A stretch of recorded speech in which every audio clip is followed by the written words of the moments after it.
कोपरगाव तालुक्यातील कोळपेवाडी येथे श्रीरामनवमी जन्मोत्सव समिती व सकल हिंदू समाज यांच्या वतीने श्रीरामनवमीचा उत्सव मोठ्या भक्तिभावात आणि जल्लोषात साजरा करण्यात आला।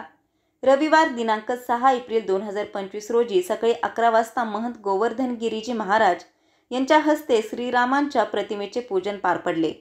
त्यानंतर दुपारी 12 वाजता कोपरगाव ग्रामीण पोलीस स्टेशनच्या पोलीस उपनिरीक्षक वैशाली मुकणे यांच्या हस्ते महाआरती करण्यात आली। त्यावेळी त्यांनी उपस्थित भाविकांना श्रीरामनवमीच्या शुभेच्छा दिल्या।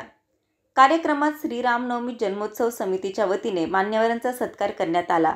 यावेळी नामदेव कोळपे, विलास शेळके, राहुल राऊत, डॉक्टर IK सय्यद, अनिल कोळपे, राजू कोळपे, सुनील कोळपे, बाबासाहेब मुंगसे, रावसाहेब मोरे, चिन्मय राऊत, दीपक ढोणे, विजय कोळपे, अजिंक्य निंबाळकर तसेच ग्रामस्थ, उत्सव समितीचे सदस्य व अनेक सामाजिक कार्यकर्ते यांची उपस्थिती होती।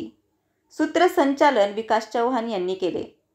विशेष म्हणजे मुस्लिम समाजाच्या वतीने डॉक्टर IK सय्यद यांनी सर्व कोळपेवाडीकरांना श्रीरामनवमीच्या शुभेच्छा दिल्या, ज्यामुळे सामाजिक एकोप्याचा सुंदर संदेश दिला गेला।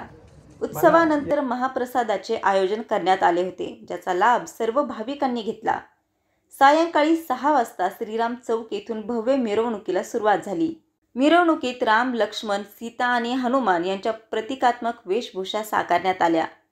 विशेषतः हनुमानाची भूमिका चंद्रकांत गरदारे यांनी साकारली, ज्यांनी आपल्या आत्मीय अभिनयाने उपस्थितांची मने जिंकली। त्यांच्या ताकदीने साकारलेल्या हनुमानाच्या रूपामुळे संपूर्ण मिरवणुकीत एक वेगळीच ऊर्जा संचारली। इतर पात्रांमध्ये लहान मुलांचा उत्साही सहभाग होता।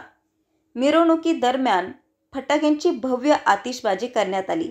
संपूर्ण परिसर भक्तिमय वातावरणाने न्हाळलेला होता।